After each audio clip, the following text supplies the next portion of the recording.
வணக்கம். News today I செய்திகளுக்காக செய்தி வாசிப்பாளர் அபிதா ராஜேந்திரன்.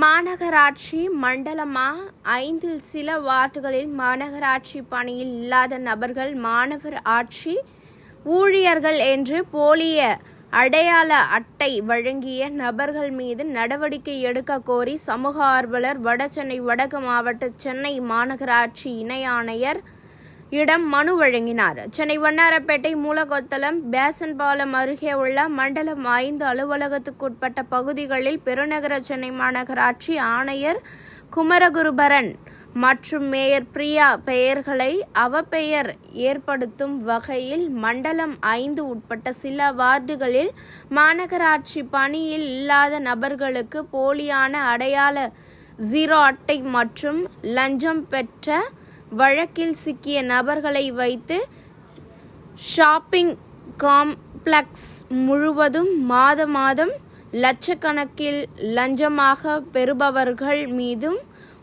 ஓட்டல் நிறுவனங்கள் ஷாப்பிங் காம்ப்ளெக்ஸ் மாநகராட்சி நிறுவனங்கள் மீது போலியான முறையில் ஆவணத்தை தயார் செய்து அத்துமீறி பணம் வசூலிப்பவர்கள் மீது நடவடிக்கை எடுக்க கோரி சமூக ஆர்வலர் RTI செல்வம் இன்று மண்டலம் 5 அலுவலகத்தில் வடசென்னை வடக்கு சென்னை மாநகராட்சி இணை ஆணையர் கட்டாரவி தேஜாவிடம் புகார் மனு கொடுத்தார்.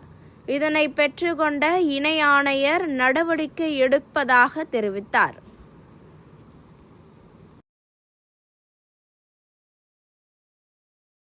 வணக்கம். என் பேர் RTI செல்வம்.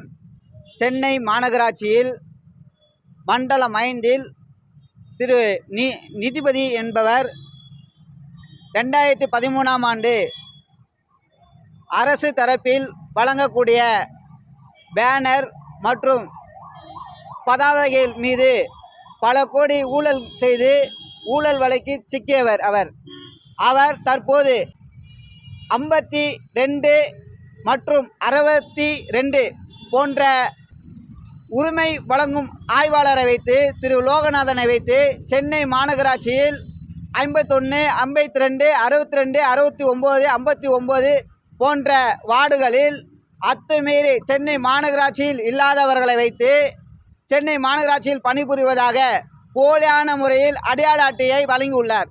இதன் சம்பந்தமாக பல தடவை புகார் கொடுத்தும் திரு லோகநாதன் மீதும் நிதிபதி மீதும் எந்த ஒரு நடவடிக்கையும் எடுக்காத பட்சத்தில் இன்று வட சென்னை வடக்கு மாவட்ட இணை ஆணையர் சென்னை மாநகராட்சியில் அவரை நேரடியாக வந்து திரு கட்டாரவி தேஜாவை சந்தித்து முறைப்படி புகார் அளித்துள்ளோம். புகார் அடிப்படையில் அனைத்து ஊழியர்களும் அழைத்து விசாரணை செய்துள்ளனர். விசாரணை அடிப்படையில் நடவடிக்கை எடுப்பதாகவும் தகவல் தெரிவித்துள்ளார்.